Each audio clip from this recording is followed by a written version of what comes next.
Damn it.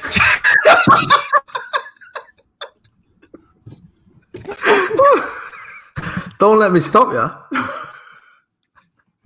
I'll get practicing where you can, Jay. Very nice, very moving. I was impressed. Like radio. You what? Sorry, say that again. You broke up. It was Radiohead, Street Spirit. Very nice, very moving. You're like a modern day Roger Whittaker. Who the fuck's Roger Whittaker? Have I got that right? I have to double check. Roger Whittaker, yeah, he's a singer-songwriter who, he was always on his guitar. What, a musician that was always on his guitar? Fucking hell. I bet he was a musician and he was always on his guitar. Fucking hell, what the chances? Yeah. He was big in the game in the 70s.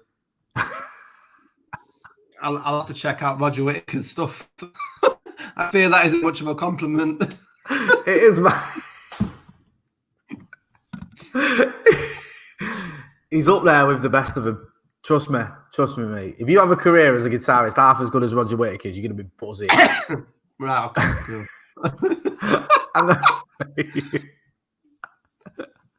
Hey, hang on, let me have a look. I've got his discography here. Let me see. Right. He had I'm trying to find something here that I can tell you how good he is. He had a top 10 hit in Canada with Mamie Blue.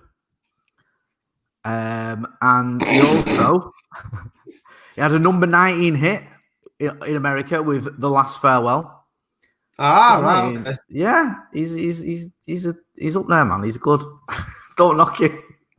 No. Big in Canada.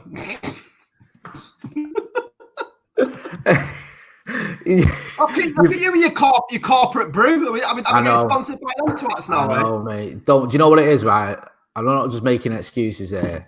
I had to go out delivering because I've got, we've got like about 3 jobs in this house. And my missus asked for a frappuccino for her. My eldest wanted one as well.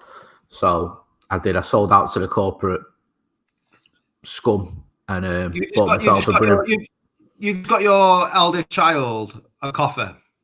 No. It's a frappuccino. It's not got any coffee in it. Well, you can get frappuccinos with coffee in. Yeah. No, but this one didn't. Oh, right. Okay. Well, that makes sense. This is entertaining, isn't it? If you're just tuning in now to Scotty and Motty. We've not seen each other for at least 2 weeks because last week we were very busy, and apparently, we've turned into coffee and Roger Whittaker likes. I remember when we worked in Malio, and what was the shit? What's the cold coffee that they drink over there? Oh, I can't remember, mate. I know what you mean, but I can't remember the name of it. It's ice cold coffee. Was that not like a frappuccino? Was it called something else? Maybe. Frappuccino doesn't sound very, very Greek. It doesn't, does it? Do you know what?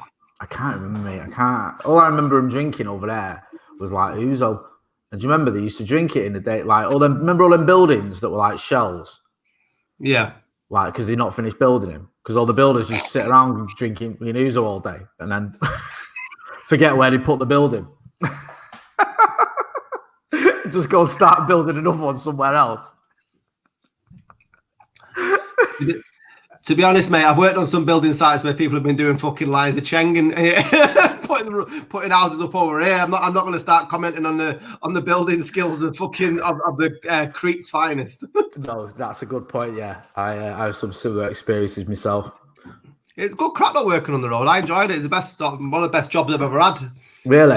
Yeah, I always found like the sort of camaraderie and just taking the piss. It was just an extension of the schoolyard play, taking the mick out your mates. And then you sort of, you get to office jobs.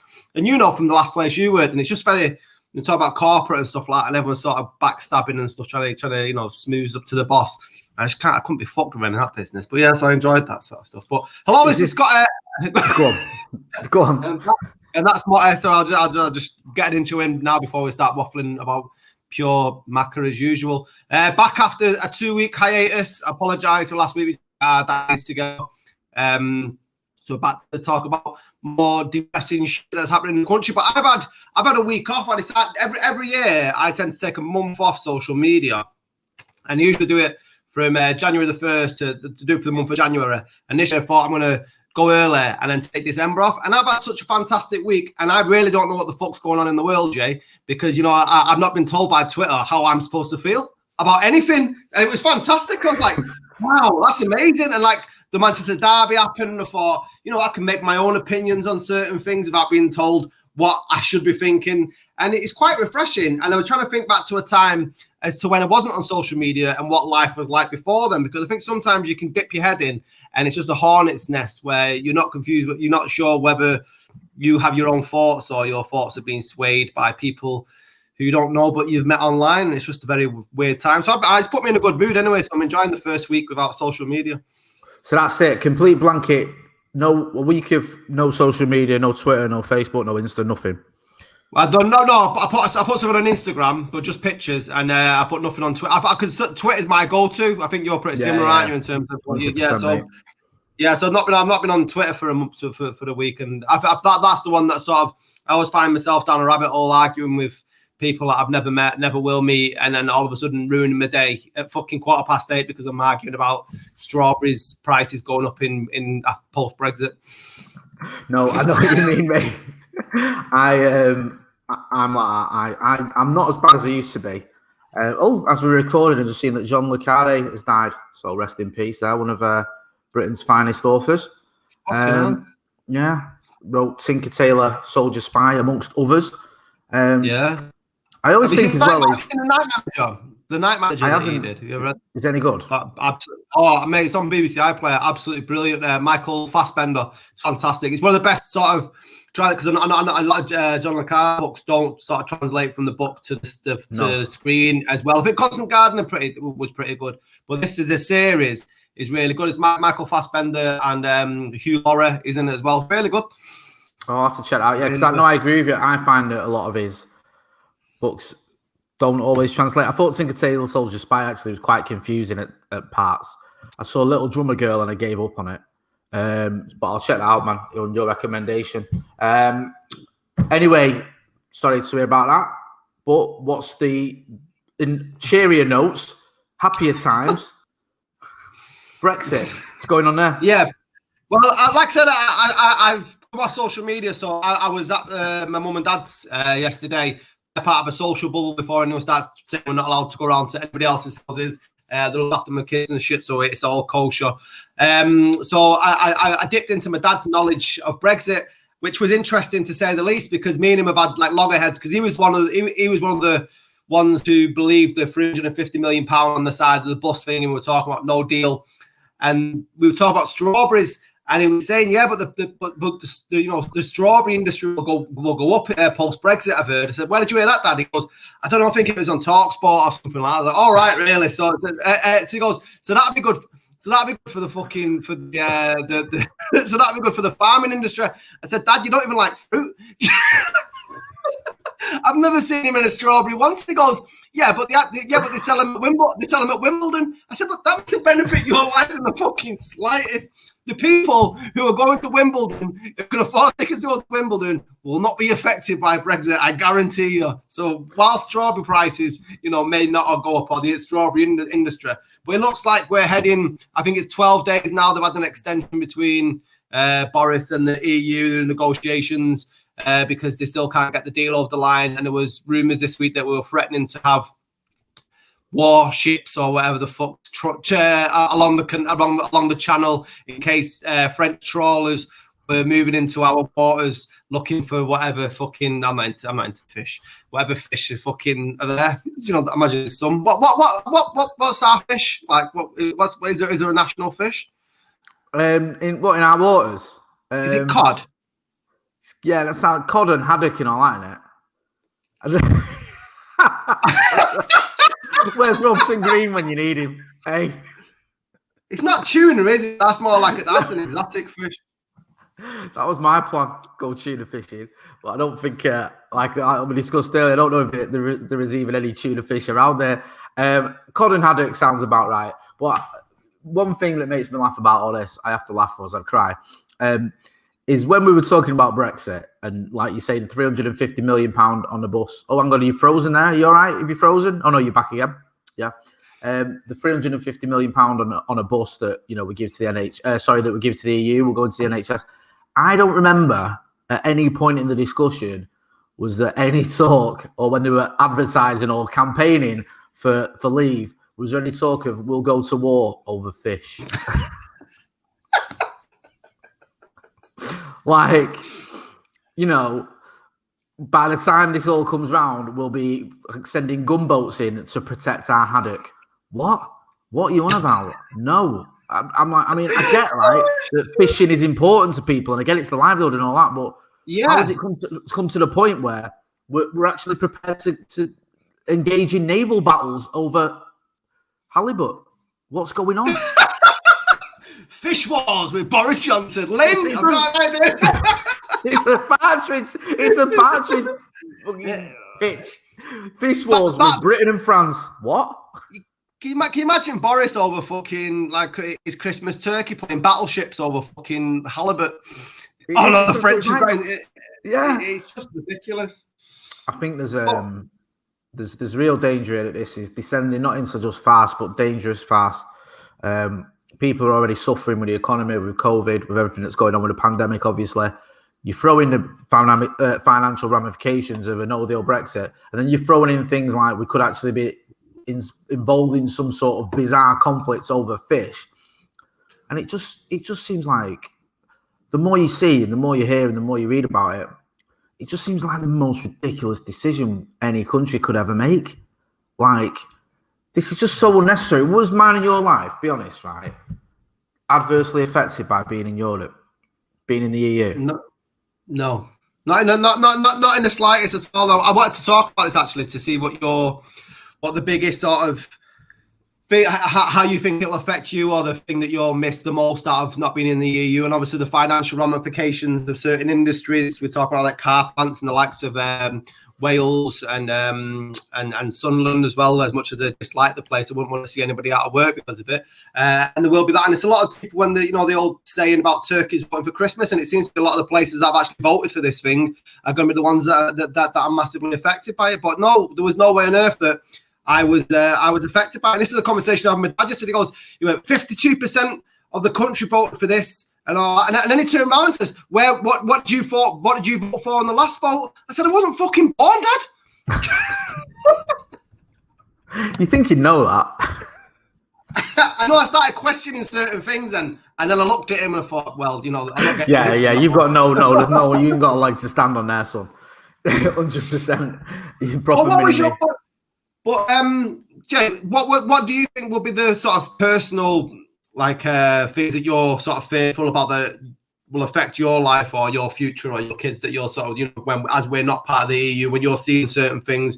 Will it be I think Tesco have come out and said that the price of everything will probably go up if we have a no deal Brexit, which is massively fearful, because Tesco are probably one of the more sort of economically viable viable supermarket, aren't they, for a lot of the working class people? You say it's not Waitrose, is it? But a lot of Tesco seems to be the livelihood of a lot of people who are sort of close to the bread line. I mean, I shop there myself, but it's decent value. So I just wanted to know what your sort of takes were, and what you're not looking forward to, or what you're fearful for further down the line. The economy in general is going to be hit. They reckon it could go, I think, there's a 17% dip, even something like that. So, money's not going to be, money's going to be hard to come by. I mean, like you say, prices could go up, certain prices could go up. My job or, my business could be affected, whereby I'm earning less. And obviously, with 3 kids to feed, that's always a worry. Just general sort of things you take for granted as well. If you are able to travel, you want to travel, that is made around Europe, made more difficult. But the overriding thing for me is the economy. We're already in a position in this country where, even before the pandemic, even before Brexit, food banks were a thing. Do you know what I mean? A lot of people were using food banks. I've never had to use a food bank, but me and you've spoken about this. I've been in hardship myself. I'm just fortunate enough to have a family and friends and stuff who can support me and help me out when I've been in trouble. But some people don't have that safety net. So you're in a situation where some people have had to use food banks. A lot of people have had to use food banks. A lot of people are struggling to make ends meet. The jam, the just about managing. I consider myself that. I've said that to you in the past where, I'm one paycheck away from being in real financial difficulty. Do you know what I mean? Like I could not go a month without getting paid. Do you know what I mean? I haven't got any savings. I'm not in a position where I can say, if this month is a bad month or whatever, I don't get paid, I'll be okay. I'm not. And you think that when you're just about managing, that is literally what it is. So when you start earning less or when prices start going up, you're no longer just about managing. And what worries me is, and I've done this in the past myself, I'll never do it again, but I have done it in the past. People turn to, people understandably, to get themselves out of trouble, turn to borrowing money. And, if you haven't got good credit like me, you might borrow money off, payday loans or someone like that. You might get yourself in more financial debt, more financial trouble. End up, I know this sounds very bleak, but this is where we're at. People may end up sort of losing their homes or, not being able to pay the rent or whatever. And that's what worries me is if I get to a point where I'm struggling to pay rent. I've just moved house into a house that's sort of got enough space for the five of us. I forgot how many people are in my fucking house then. The five of us, me and the missus and the three kids. And I'd hate to sort of have to go backwards and say we're going to have to move into somewhere smaller because we can't afford this anymore. So it's a real worry because the economy is going to be hit. And I think anyone who's involved at a certainly working class level is going to feel the pinch of that, whether you entangled with any business with the EU or not. You're just going to feel, it doesn't matter what your job is. You're going to feel it if the supermarkets put the prices up. You know what I mean? You're going to feel it if less people are spending money and the economy is going down or, there's sort of less job opportunities because we left the EU. It just seems like an act of sabotage. And I get why people voted for it. I'm not knocking all the Brexit voters because you were promised certain things. I'm not knocking you down because, it's easy to believe certain things. It's easy to think, well, you know what, maybe this is true and maybe we are putting too much money into the EU and maybe we'd be better off out of it. And I know a lot of intelligent people actually thought like that and, had that argument. I didn't agree with them. But it is an act of self-sabotage, and we're going to be feeling the repercussions of this for decades. And I know a lot of people won't agree, but the best thing to do would be to fucking rejoin. Yeah, it really would. Would that be a possibility? Because I mean, when I talk about my dad didn't vote for Brexit. I mean, he's never voted in his life, but when he's sort of, my dad's a contrarian just by default. He'll argue again. If just for like, it takes arguing like a sport. Probably where I get it from. But so he never voted for Brexit. But I just think that I've lost my train of thought. So, but yeah, can we rejoin? Yeah, so he put the point to me. He goes, well, if it don't fucking work out, then 2-3 years down the line, if Labour get in, then can we rejoin the EU? Is that possible? And then surely, if it is possible, from my understanding, I think you're probably going back in at a weaker level, aren't you? It's like leaving your missus for something that you think's better, and you're going back, and then your brownie points have fucking been decimated, mate. Dog out, constant dog out. Yeah. Do you know what I mean? Your chores have gone up, and your nights out have gone, mate. Do you know what I mean? No, I'm not trusting you again. Hey, that's been here before. Isn't it? I mean, that's what you're burning bridges pretty much. Then you're going back cap in hand if it hasn't worked out, albeit if it is under a Labour government, and you go back and you say, okay, wasn't our decision. But then again, you'd have to go to another referendum, I guess, to try and get to go back into the EU anyway. And then how much more money would that cost? And then something else, you can answer that one. And then something else I wanted to, fucking my train of thought's gone to shit tonight. Go on, answer that one, and I'll remember what else. Yeah, no, you're right. There's a few things you mentioned there. I think we can rejoin. I think you can apply to rejoin. I think it's under Article 49, whatever that means. I've just had a little butcher's look at it here. I mean, it could get vetoed if we applied. Don't forget, I think we have tried to apply in the 60s before we did join, and France vetoed it. De Gaulle, I think it was, ironically, the fucking little weasel, after we put him up during World War II, housed him here, helped him, beat the Nazis, and then when we wanted to join the EU, he said no, famously, or none even. So yeah, we can get vetoed, and a lot of them may think, you know what, you've been in here once, you fucked us about, and then you're not coming back in.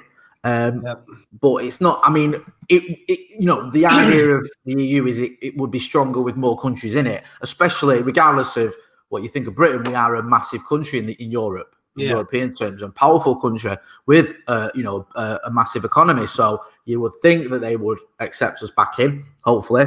But one thing about this is just, if I just go slightly off topic, is you said, would we be going in under the same terms? And that's another thing that have to be sort of negotiated. But ironically, my feelings on David Cameron, I think he's an absolute disgrace of a human being and a pathetic politician and absolutely abhorrent prime minister. But if I was to praise him for one thing or give him credit for one thing, he actually negotiated a good deal with the EU before we had the referendum. He got us a favourable deal where we had certain sort of stipulations or certain clauses that other countries didn't have, that made it, we had a better deal almost than some other European countries, and he negotiated that. So it was really sort of annoying that we got that, and we left anyway. Do you know what I mean? Because I remember when I was at Key 103, I was a local reporter. I interviewed a European professor at Salford Uni, and she was no Tory, but she said, you know what, you got to give David Cameron credit here. He's actually got you because she was foreign. She said, you actually got Britain a good deal. Like, he'd gone there and he'd negotiated certain things and given us he said it gave us sort of like a special status. But it was like, it just there were certain things when it came to welfare benefits and migration and child benefits and just certain things that were slightly different. It wasn't all the same. So we had a slightly different deal, and in many ways it was a better deal than some other countries had.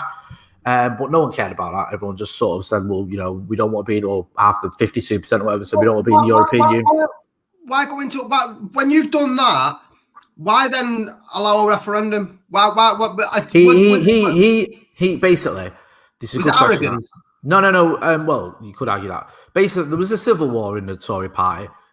A lot of the Tory party were leavers, Brexiteers, if you want to call them that. I don't really like that sort of term. Is it the ERG or whatever they're called? They wanted to leave.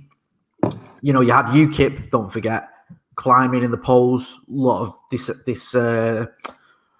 disillusioned Tory voters or disaffected Tory voters who wanted to leave were turned into UKIP. And when he went into that general election, Cameron played his trump card, which was, right, if you vote Tory, I'll give you a referendum on European Union membership.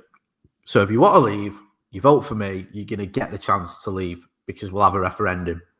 That was one of his sort of policies or one of his promises in his manifesto. And if you remember, Ed Miliband said he ruled it out a referendum because he said the last thing we need after a general election is another divisive election. And now, again, I'm not Ed Miliband's biggest fan. I think he's a bit of a buffoon. But he was right, because look how divisive it's been. It's been horrible, hasn't it, for the last 4 years? It's been absolutely fucking terrible. But Cameron's did that to appease the hard right in his party. And it worked to a certain degree because he won a majority. Don't forget, he was in a coalition. He wasn't in even, he went into that election in a coalition government. He wasn't even the prime minister, or his party didn't even have an outright majority. So everyone suspected that may happen again, it may be a very close election where, it was sort of fine margin. So he needed to keep his MPs happy, and not have any sort of defectors, because I think there were what's his name? There was one MP who went to, I can't remember his name. Let me just have a little Google here. I can picture his face. That was it. Douglas Carswell. But he was a Conservative MP who walked across the aisle, or whatever you want to call it, joined UKIP. So Cameron was scared that's going to happen. I'm going to lose more MPs, or I'm going to lose more support. And don't forget, Cameron was a massive Europhile. He was, he believed in the EU and he was into it. But the logic was that Remain would win. So he probably looked at it and thought, I'll win the election, I'll give everyone a referendum, I'll win the referendum, or Remain will win. Because don't forget, if he thought he was going to lose the referendum, he knew he was going to have to quit. So he obviously didn't think, he had to die on that. He had to die on that. He obviously didn't think I'm going to lose the referendum. I'll win that. So it was a gamble, and it didn't work. It didn't pay off at all because obviously there were certain things as well that he didn't bank on, like Boris Johnson going against him, Michael Gove going against him. Those were his allies. They were part of his cabinet, I think. He obviously believed and trusted them and thought they'd be, on board with it, but they defected and went to the Leave side. Corbyn didn't want to work with him, although Corbyn was campaigning for Remain. He was having, he wouldn't share a stage with him or anything like that because of austerity. So it was very difficult as well when you're a politician. And I think this has been sort of where we've been in politics for the past sort of 5 or 6 years. The status quo, when you're offering the status quo recently, you've tended to lose. So when going back, you look at Trump in America, when he won, Hillary Clinton was offering the status quo more or less. She was offering like a continuation of what Obama had done. Trump was offering, rainbow fucking covered unicorns or whatever. It was like, I'm going to sort out immigration. I'm going to sort out terrorism. I'm going to build a wall, ban Muslims. The economy's going to be great. I'm going to put tariffs off everything. Everything's going to be great. I'm going to tear up the rule book against the elites and everything's going to be wonderful. And he won. Corbyn won because he sort of went, he was anti-establishment. He's a left-wing, almost far-left politician going up against likes of Andy Burnham, who was the favourite, and those centre-left Labour MPs, and he won. Going as a sort of tearing up the status quo. Leave was getting rid of the status quo. Cameron was offering more of the same. Leave was offering something better, supposedly. Obviously, it wasn't. But you know what I mean? It's very difficult when you're just offering to continue the way things are. And people often look at their lot in life as not being good enough. So if you're offering something better... Yeah, I mean, because by our very nature, aren't we? And I think I've touched on this before, is that Dominic Cummings did it as part of his sort of strategy for the Brexit thing. Is that a lot of people, regardless of their class or their financial background, are aspirational. They always believe that they should always be looking for improvement, as you should as human beings.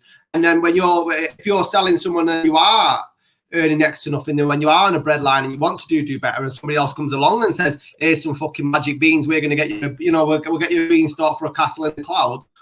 You will do it because the lie was that because it was painted on the side of fucking buses. But then when you're talking about the status quo and being sold the same thing again, how is that? How is, I know obviously Keir Starmer is for the Labour, but he's still in the mold of a politician. He's not. We're not veering way against in the sense that Trump was against Obama. Do you know what I mean? So if that's the public sort of impression or how their mentality is in voting so far, that's brought us to this stage. Where do we go post Boris? It's a good question because you make the point of populism has been termed a lot of it, and a lot of this has been termed as populism. And you look at it in America, you look at Biden, his victory over in America seems to be a return to normalcy in America. Like, people have had enough of the nonsense with Trump. It's a bit much. Do you know what I mean? Let's get back to a bit of normality. Now, in terms of Starmer, most of the candidates were not as left-wing. I think Rebecca Long-Bailey in the Labour camp was the only one who was sort of similar vein to Corbyn. And of course, he's got rid of her already, hasn't he, at the shadow cabinet? For obviously, for different reasons than just getting rid of a left winger. He had his reasons, but Starmer feels more like a centrist or a centre left, or that return to normality. Johnson was quite populist.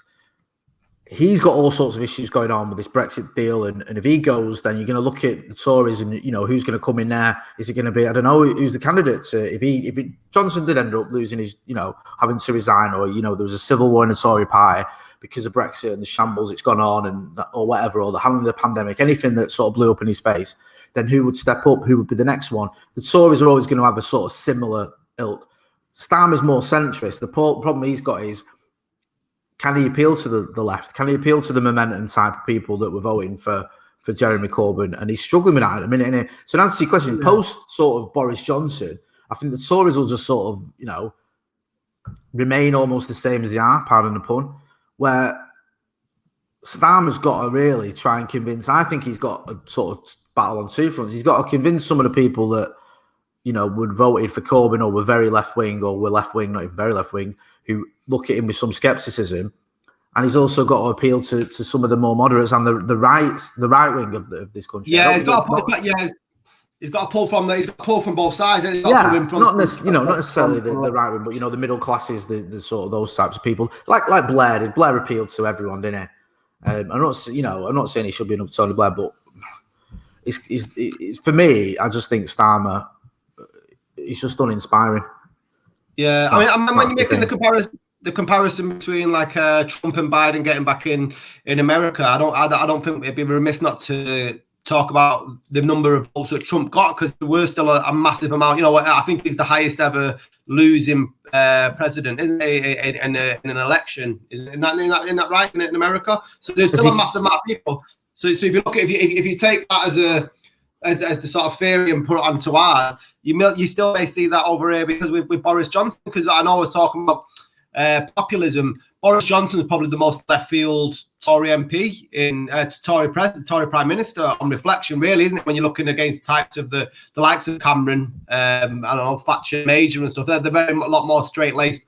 Whereas Boris was on the likes of Have I Got News for You and stuff. He did sort of appeal more because he seemed to be an everyman Tory, didn't it? That was his angle.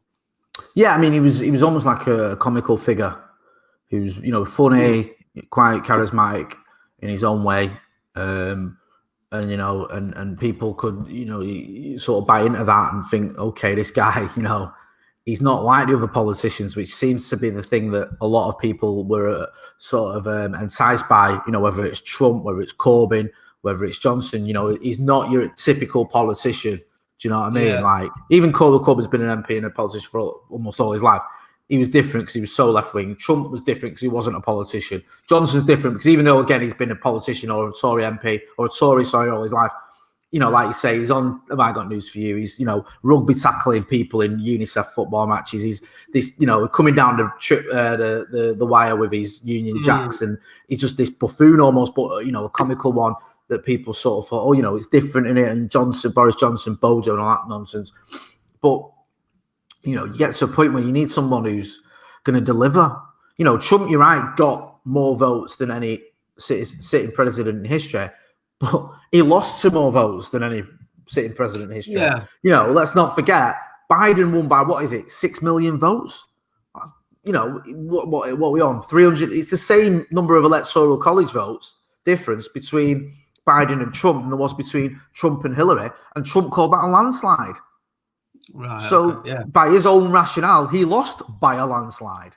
Yeah. And true. Also, let's not forget, yes, it is disconcerting that so many people still voted for Trump, but it's very rare a sitting president, an incumbent, loses the election.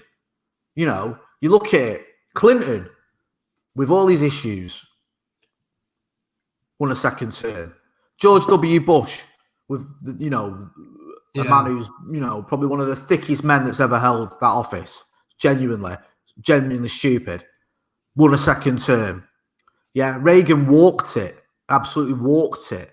You know, even Nixon, who everyone thinks is the worst president ever, won a second term by a landslide. Do you know what I mean? It's like, you know, George Bush Sr., Jimmy Carter. I might miss it. You know, post Second World War, I think they're the only two. I might be mistaken, but it's very rare for that to happen, and it usually happens because the economy's gone to shit. Well, it's usually the economy. I think it was Clinton who said it's the economy's stupid. The economy's gone to shit. The American economy is only struggling because of COVID, and it's not even that bad, really. The economy. I think what's done for Trump is Trump. A lot of people don't like him. A lot of people who voted for Biden, not because they like Biden, but because they don't like Trump, which is quite rare in politics. You know, for people to vote just because they hate a candidate so much, they vote for the other one.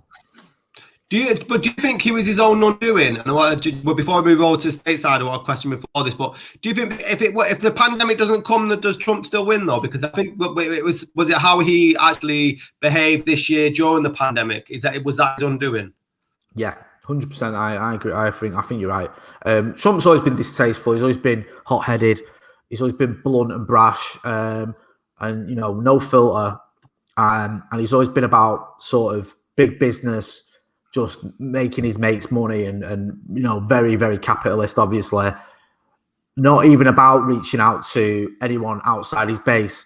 The problem with all that is that would work because the economy was actually doing okay, I think, in relative terms. Then the pandemic hits, and he's got no answer for it. He doesn't listen to the scientists. He makes silly statements, like you pointed out, injecting bleach and trying to, UV lights on your skin or inside your body or whatever it was. Just utter nonsense. He doesn't react quick enough. He's contradictory. He makes sort of inflammatory remarks during the pandemic, as a go at governors he doesn't like, tries to make it about the sort of the Democrats versus the Republicans. Just is completely inept during a time of a crisis. You don't know how to handle it. He can't handle it. Throw into that as well, you have racial tensions with the Black Lives Matter movement, and not because of them, but obviously the killing of George Floyd and what that brought up. Again, he can't bring the country together. It's just not in his nature. He's got no way of doing that. He doesn't reach out to the black community. He simply, tweets about law and order and tear gasses people protesting outside the White House so he can stand there with a fucking Bible. Yeah. Do you know what I mean? Like, he's his own worst enemy. And going back to your original question, had there been no pandemic, I don't think it would have been as bad for him. And I think he could have just carried on being him, and it still would have been sort of a pill that people were willing to swallow because the economy was doing okay. I think the issue is he's mishandled the pandemic and also other issues as well. And people just had enough. And people just like, you know what? I'm not having this. And give Biden a bit of credit, because I know I said that people are just voting for Trump because they don't like Biden. But Biden's appealed to a lot of people. And people say, I've heard this argument put forward, and I don't agree with it, that, anyone could have beat Trump. No, they couldn't have. They really couldn't have. Like, Biden appeals to a lot of the blue-collar workers in Pennsylvania, a lot of the blue-collar workers in Wisconsin that Hillary couldn't appeal to. He appeals to some of the sort of moderates the people that Trump was able to convince, not just the moderates, sorry. Some people who might, in the past would have voted for Trump or would have looked like what he was about, especially with the economy, are willing to vote for Biden because he appeals to them too. And I think he's sort of got that air of being able to unify a country that's very divisive, and also reach out to certain groups of voters that had turned away from the Democrats. So I think he deserves credit, Biden. I think he gets a bit of a bad rap, and he's almost like, he won by accident or by default just because everyone hates Trump. And I know I said earlier a lot of people did vote for him because they didn't like Trump, and it's true. But still, Biden did get a lot of votes based on him, his personality, the way he is, his experience.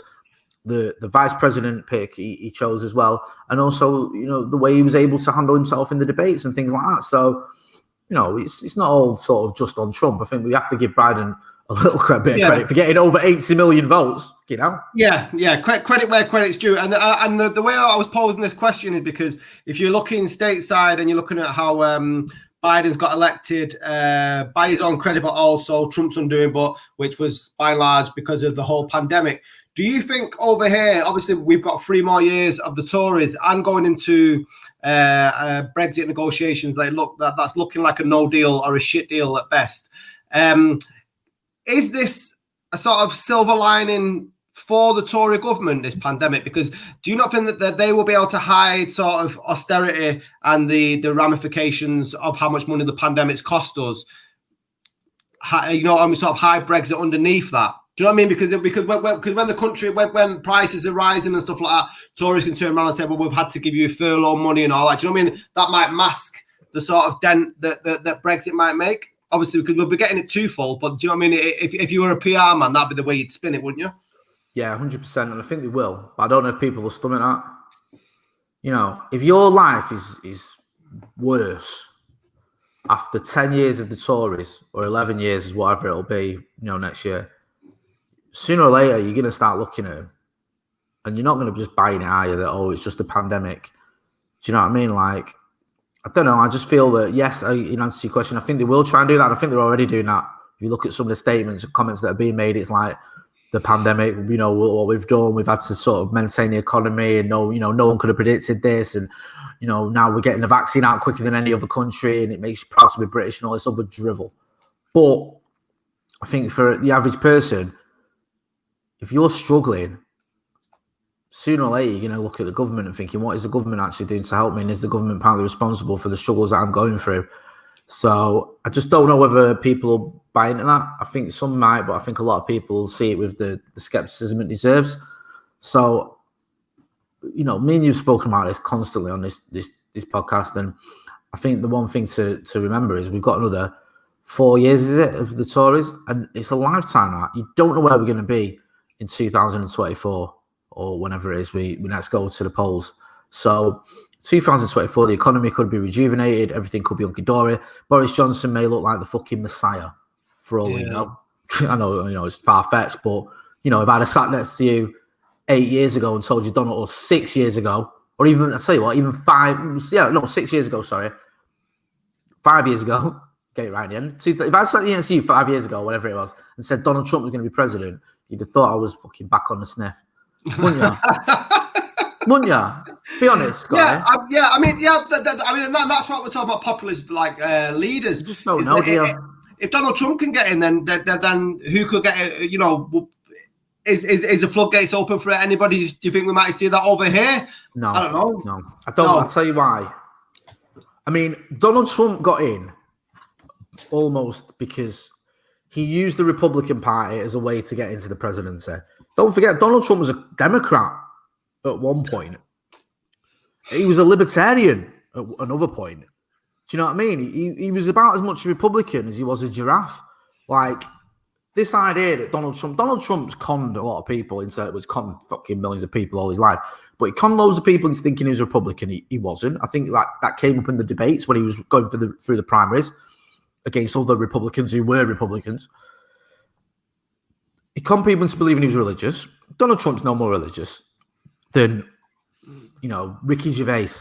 Do you know what I mean? He's just not. Donald Trump didn't go to church. He didn't give a shit about religion or praying or the Bible. You remember when he got asked his favourite bit of the Bible? He couldn't name one.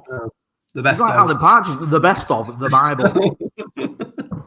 But, he needed the evangelicals on his side. He needed the religious right on his side. He needed people that, the Christian right to back him.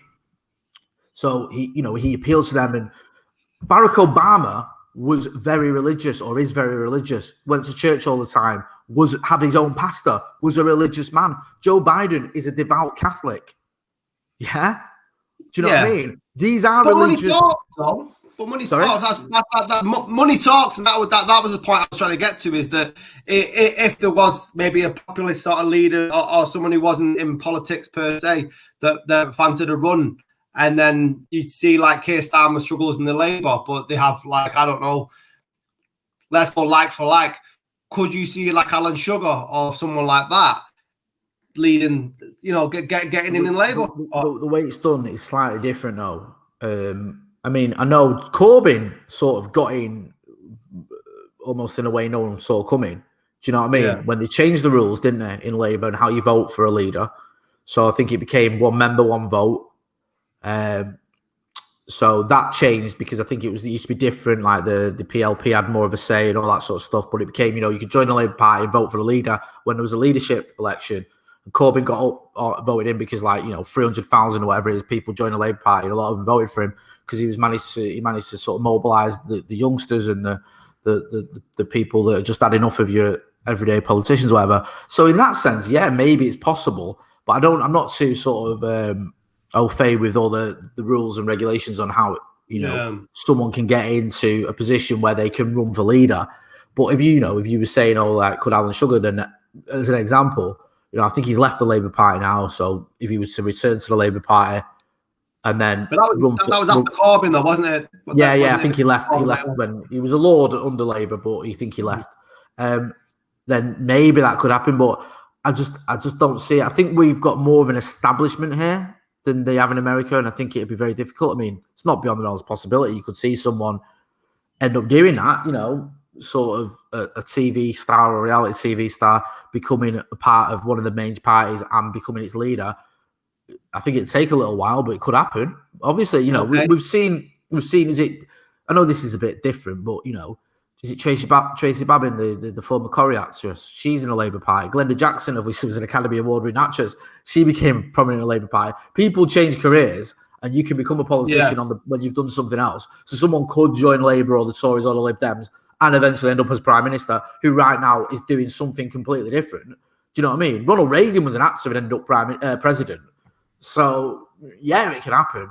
I just think here we're a bit more sort of establishment than they are in America. Yeah, right. One question before we move on to more serious notes. Curveball. If you could choose one celebrity now to lead our country, who would it be?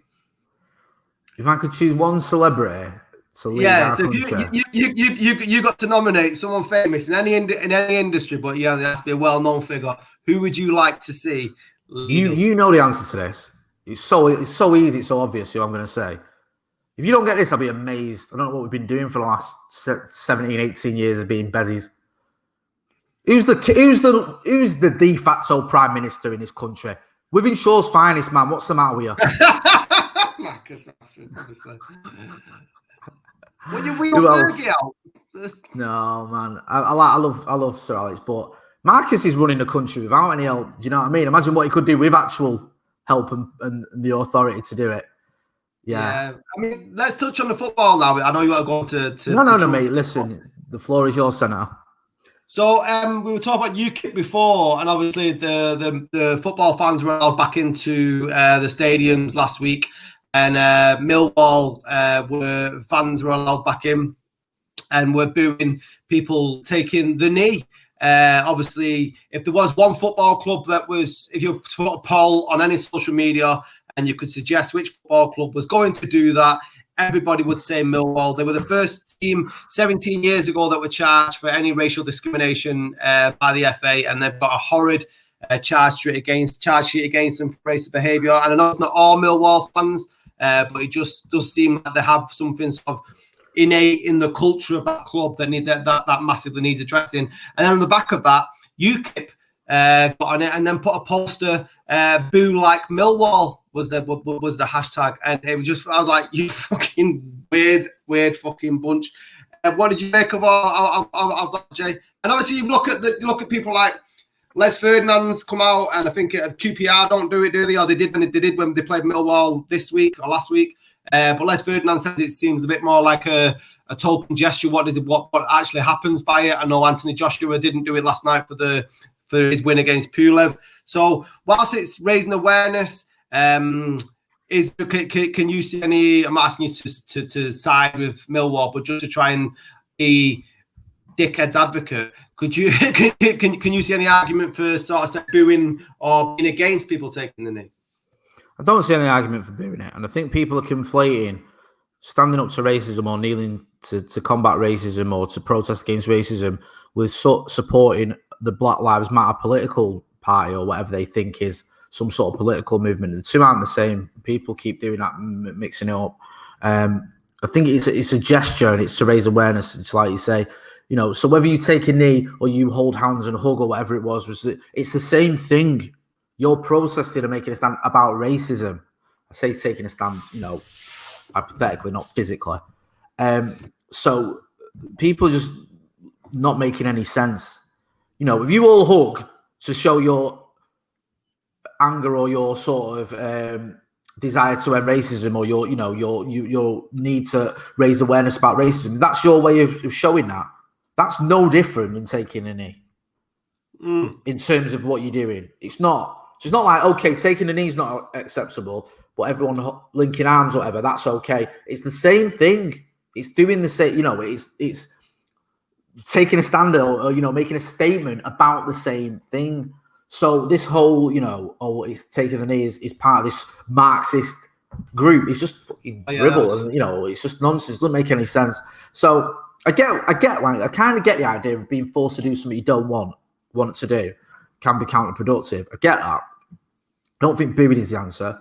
And I don't think, if anything, I think Millwall have just sort of made people more determined to take a knee now. A lot of people are like, and UKIP as well. Well, that's it. I'm going to carry on, or we should carry on doing this for a long time. But, you look at someone like Les Ferdinand you mentioned. Do you think Les Ferdinand doesn't want to stop racism? Of course he does.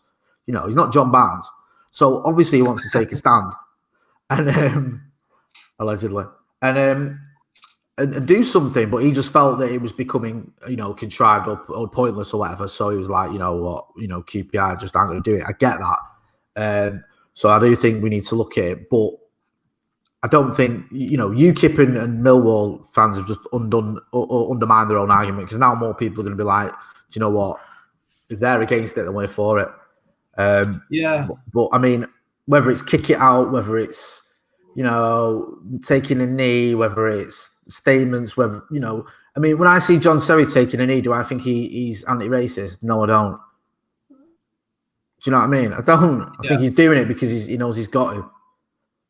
It's that simple, and I think that's the problem you've got with this, is people just doing it as a token gesture without actually really meaning anything by it. I think what we need to see is some real change. We need to see some real change, and for me, I've said this for a long time, the best way to get change is to get people, and this may not be popular, but I'll say it anyway, who have been the victims of racism and put them in positions of power within football.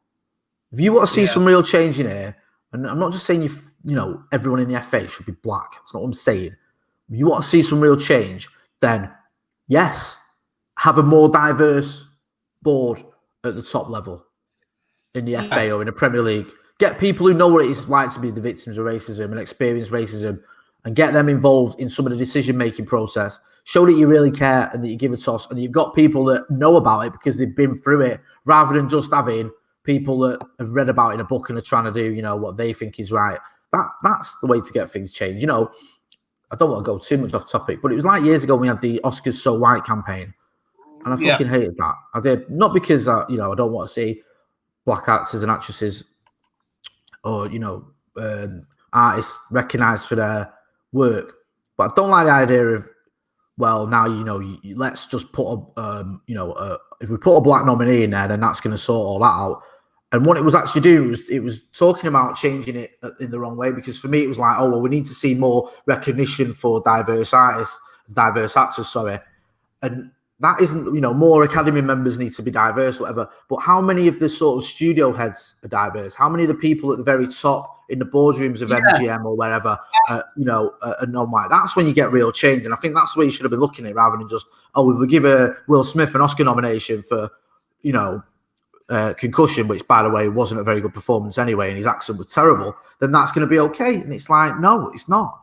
And I think this is a similar thing. It's like, don't want to see token gestures. I want to see some change. And the way to go about change is putting people in authority who know what needs to be done and letting them do it.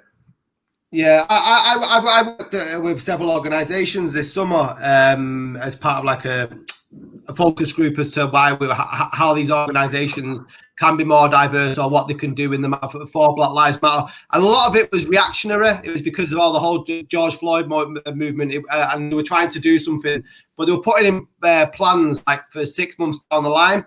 And a lot of people who actually work for these organisations were saying, well, it's all right, us at this level, who are like, well, maybe senior management that have got like black and Asian members of staff.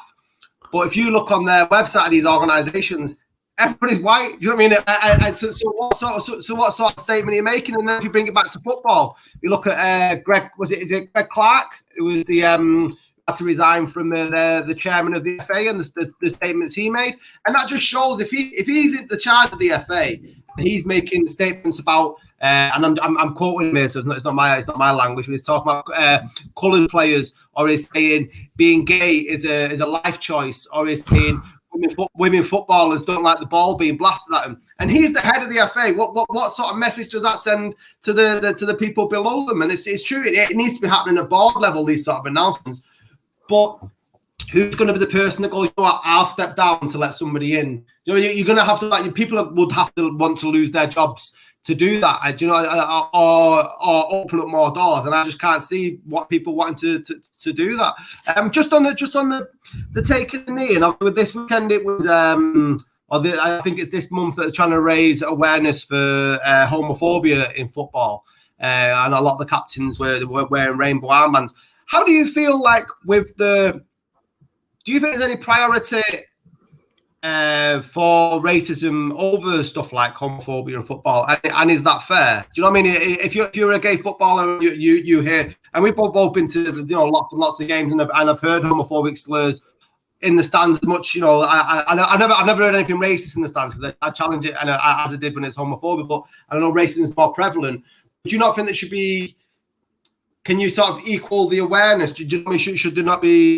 Is that a possibility? Could you see any sort of feeling of neglect if you're sort of a gay footballer and you're not seeing like more done? Do you know what I'm trying to say? I'm trying to. I mean, you know, it's like the old argument, you know, like, oh, I can only love me son. I haven't got time to love me daughters. Of course you can. Do you know what I mean? It's not like you have to choose. It's both, you know. It's, you know, racism and homophobia is both abhorrent, and you know, I wouldn't think anyone who's been beat up because they're gay feels any better than anyone who's been beat up because they're black or whatever, or abused. And I think it all needs eradicated. And I think that it's sad that, you know, we haven't got an openly gay footballer in the Premier League who's playing today. And I think we should have, you know, because there obviously are gay Premier League footballers who just don't feel comfortable enough to come out of the closet, as they say, come out and, you know, give a statement or whatever and just say, you know, I'm gay, because they feel they get abuse, and they probably will get abuse. I'm not saying they're right not to come out, but you know, I can understand where they're coming from. And I think we should look at both of them. Yeah, and you know, and I get why there's more sort of publicity given to racism, because you know who the footballers are who have been the victim of racism. We've seen it. We've seen, you know, Anton Ferdinand. We've seen Luis Suarez, Patrice Evra. We've seen other players as well, Paul Ince, going back years ago or whatever, be the victims of racism on the pitch. We've seen it in the stands. People, you know, the derby. We just had the derby. You remember a couple of years ago in the derby where the guy making monkey chants towards Fred. You see that, and people are taking a stand against that, and then obviously with what's going on with Black Lives Matter, it's sort of amplified it all. But no, in answer to your question, I think it should be given equal, and it should be highlighted just as much. And it's not like it's a lesser evil. It's all, you know, it's equally as disgusting. And I'd love to see the day where it is eradicated and footballers feel they can be open about their sexuality, and we don't have to listen to it. And listen, you know, it's been going on for years, but I actually think the narrative is changing, and I think football is becoming a little bit more accepted. And I think that, I'm not saying it's easy, because I don't think it would be, but I think if someone, you know, was to come out and be openly gay now, it would be a lot easier for them than it was 10 or maybe even 5 years ago. I'm not saying it'd be a bed of roses and you're still going to get the odd moron. But I think as a society and in football in general, we are getting more accepting. And I like to think, maybe it's me having sort of, you know, being a bit naive or whatever, that if someone came out, that there'd be an overwhelming wave of support for them. And I hope so. Yeah. And I'll tell you now, and I'll say this, you know, honestly, if I was at a game and someone, you know, United were playing a team and they had an openly gay footballer in the opposition and people were giving him homophobic shit, then I'd like to think I'd treat it the same way I treat if someone was giving an opposition player racist shit, by calling him out and saying, you know, you need to fuck off and go and support someone else because we don't want you here. Yeah, definitely. No, I agree with you. And is there a sort of a gay footballer across any of the sort of top European divisions? Because no names sort of come to mind. It's always, I know there's been a few gay rugby players, but it's always after the fact that players come out, isn't it? Because of the sort of fear of what they'd get for the game. And it's you know, when you look at where we are today as a society, and we are more progressive than like the 80s and 90s that we grew up in. It's just really fucking sad that we're still having these conversations now in 2020. Really, do you know what I mean? When there's so much fucking divisiveness anyway between the politicians and classes and stuff like that we're still having these conversations about racism and homophobia in football. It's just really, really fucking sad. No, it is. I think, you know, answer to your question, I think Thomas hits. Let me hang on a minute. I'll say his name wrong. You know, I think he's played for Villa, didn't he? Thomas. Yeah. He came out again, though, I think, after he played in the Premier League. I think in the women's game, I think Casey Stoney, actually, who's the United manager, I think she's openly gay. But, you know, going back to your question, in the Premier League, currently, no one has come out. And I think it's a shame, and I'd like to think that if someone did, like I say, they'd get support. And I like to think the fans, you know, football fans get a bad rap. We always do, you know, but I think the vast majority of football fans are just decent people, do you know what I mean? And I think that we show that decency. And people going back to the racism thing. People look at United have got one of the highest, I think, arrest rates for racism in the country. And I look at that not as a great thing, but I think the positive of that is people are calling them out in the stands and they're getting nicked. It's not just getting brushed under the carpet and people ignoring it. People going, what's going on here? You can fuck off, get him out or whatever. And he's getting nicked. So I'd like to think that if there was that, people would take a stand and make it socially unacceptable to be homophobic at football. The same way as it's almost socially unacceptable to be racist at football, really, isn't it? You go to a lot of football games. You might have got away with it in the 70s and 80s where you could, call a player a monkey or whatever and no one would bat an eyelid. If you do it now, and rightly so, people call you out on it. And it's not the dumb thing because people, the vast majority of people don't want to do it anyway. And if you get the odd moron who does, 9 times out of 10, he'll get called out on it and he'll be made to feel like a dickhead. And I'd like to think the same would happen with homophobia, but, we'll have to see. Yeah, you'd have to be one fucking brave, daft racist to start. I just can't imagine anyone doing it, really. I know it happens, but it's never happened sort of when I've been in the stands, thankfully. But this has been another week for Scotty and Motty Christmas special next Sunday. Well, me and Jay try and plot what to get for our other half and family with 4 days Christmas shopping. I know what I'm getting my missus.